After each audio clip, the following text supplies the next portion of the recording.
Magandang madara po, minamahal ng mga magulang at kapatid. Sa channel na to, kung saan po sinasagot ng Diyos sa mga katanungan sa puso't isip natin, sa magitan po ng salita niya, ang Biblia. So, ngayon po pag-usapan po natin ay patungkol po sa mga mananampalataya po sa iglesia, kung ano po ang kanilang taguri o yung kanilang calling, ano po. Okay. Ang pamagat po natin paksa ngayon, tinuturo ba ng Biblia na mga pari ang mananampalataya? Para po sagutin ang tanong na yan, buksan po natin ang Biblia sa 1 Pedro 2:5. So ito po ang sinasabi. Ang Pedro po ay pagkatapos po ng Santiago. So, sahin na po natin. Kayo na tulad din ng batong buhay ay tinatayo ng Diyos bilang isang gusaling spiritual at bilang mga banal na paring pinili ng Diyos. Nag-aalay kayo sa Kanya ng mga spiritual na handog, nakalugod-lugod sa Kanya dahil ginagawa niyo ito sa magitan ni Jesucristo, sapagkat sinasabi ng Diyos sa kasulatan, may pinili akong maghahari sa Sion, tulad ng mahalagang bato na ginawa kong pundasyon, ang sumasampalataya sa Kanya ay hindi mapapahiya. Kaya kayong sumasampalataya ay pararangalan ng Diyos. Ngunit sa taong hindi sumasampalataya ay naganap ang sinasabi ng kasulatan, ang batong tinakwil ng mga tagapagtayo ay siyang naging batong pundasyon.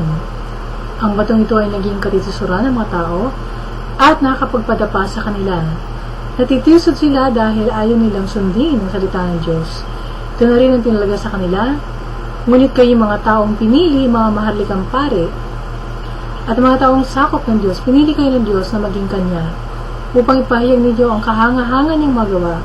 Siya ang tumawag sa inyo mula sa kadiliman tungo sa kahangahangan niyang kaliwanagan. Ayun. Okay. So, sa lumang tipan po, pinipili po ng Diyos sa mga pari. Hindi po nila ina-appoint ang sarili nila na pari. May layunin din po kung bakit sila napipili ng mga pari. Para po mamuhay ng may lilingkod sa Diyos, sa magitan po ng paghahandog ng mga sakripisyo.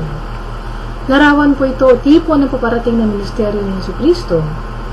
Isang larawan na hindi na kinakailangan pagka nagawa na ni Kristo ang pagsasakripisyo sa krus.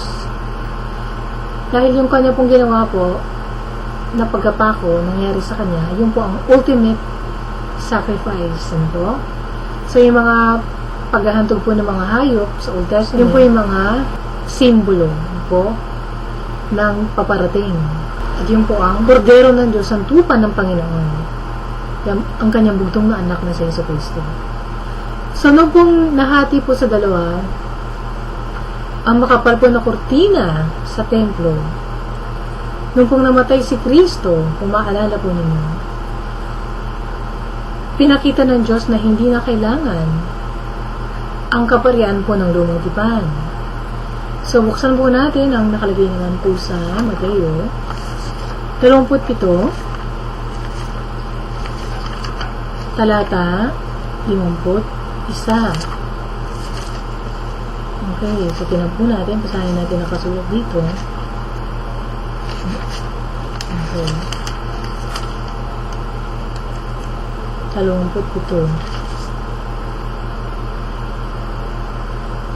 Babasa po natin, nang sandali rin yun, nahati mula sa itaas hanggang sa ibaba. Ang kurtina sa loob ng templo lumindol sa buong lupain at nagkapitak-pitak ang mga bato. Nabuksan ang mga libingan at maraming banal ang muling nabuhay. So, ito pong nangyari dito. So, ano po ibig sabihin nun? Yung pong kurtina na makapal, naghahati po sa kabanal-banalang dako. Ano po? Saka dun sa banal na dako. Ngayon, ibig sabihin po nung nahati yung kurtina, bukas na po ang daan papunta sa kabanal-banalang na dako. Ibig sabihin, pwede na po tayong lumapit sa Diyos, tayo mga pangkaraniwang tao, ano po, sa harapan ng Panginoon. So, pwede na tayong lumapit, diretso, sa Panginoon. Dahil po sa dakilang punong pari po natin na si Jesucristo. Basahin naman po natin nakalagay po sa Habakuk. Hindi pala Habakuk. Hebreo, sorry. Sa Hebreo, Kabanata 4. So, ang Hebreo po ay pagkatapos po ng Pilemon. Talata 14 hanggang 16. Kaya panghawakan natin mabuti ang pinaniwalaan natin dahil meron tayong dakilang punong pari na pumasok sa kalangitan na wala iba kundi si Jesus, na anak ng Diyos. Yun. Nadarama rin ng ating punong pari ang lahat ng kahinaan natin dahil naranasan din niya ang lahat ng pagsubok na dumarating sa atin pero hindi siya nagkasala. Yun. Kaya huwag tayong magtubiling lumapit sa tono ng mawing Diyos para matanggap natin ang awa at biyayang makakatulong sa atin sa panahon ng pangailangan. Yun. So dati po, may mga pari po na tagapamagitan bago tayo makalapit sa Diyos. Pero ngayon po, dahil ang Panginoong Jesucristo po inalay bilang ultimate sacrifice para sa kasalanan ng tao, pwede na po tayong dumiretso sa presensya ng Diyos sa pangalan ng Panginoong Jesucristo. Yun.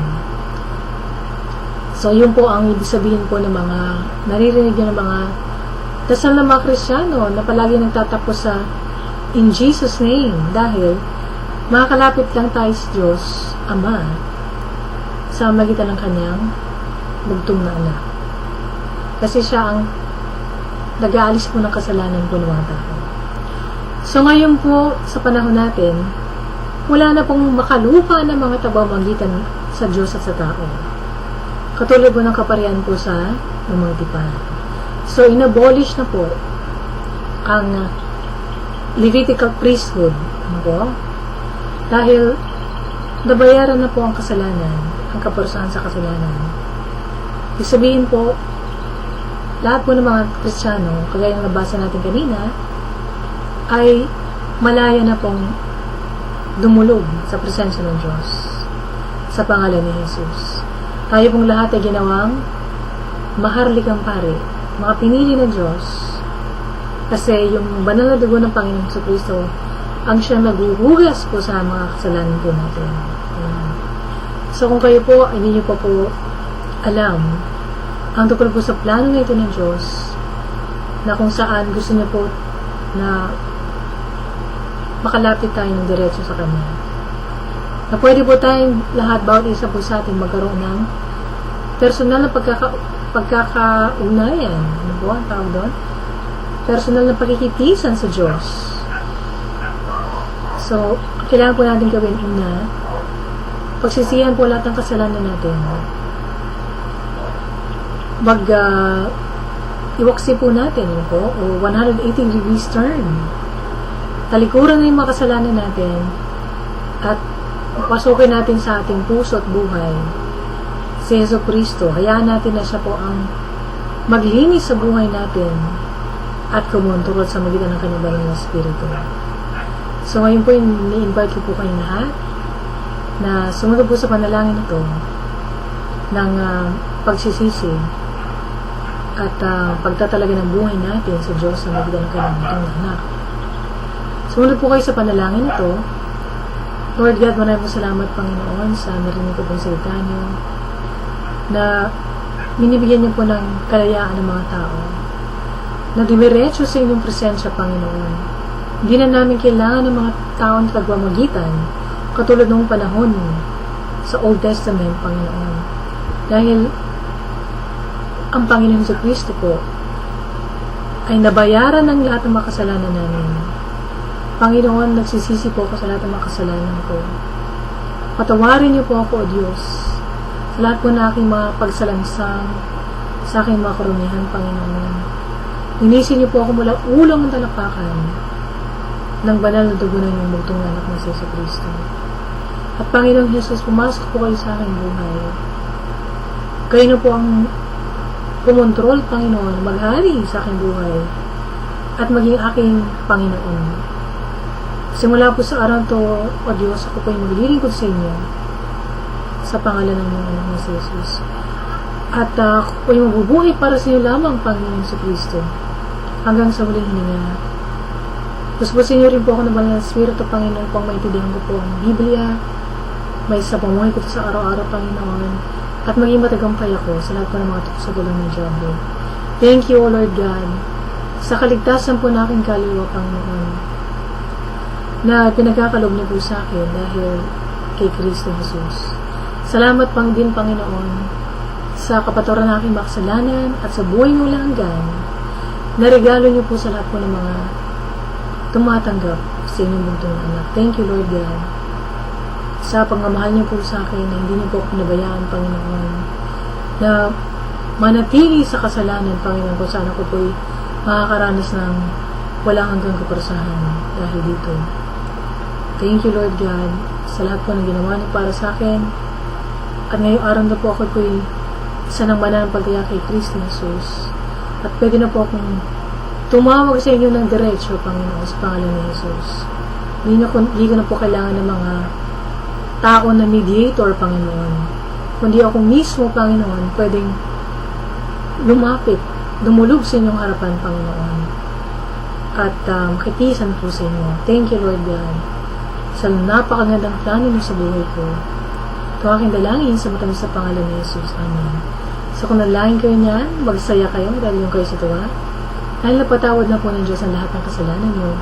Pamalitan niyo po sa mga kapitbahay niyo, katrabaho, na napatawad na kayo, Kristyano na kayo, at papunta na kayo sa langit.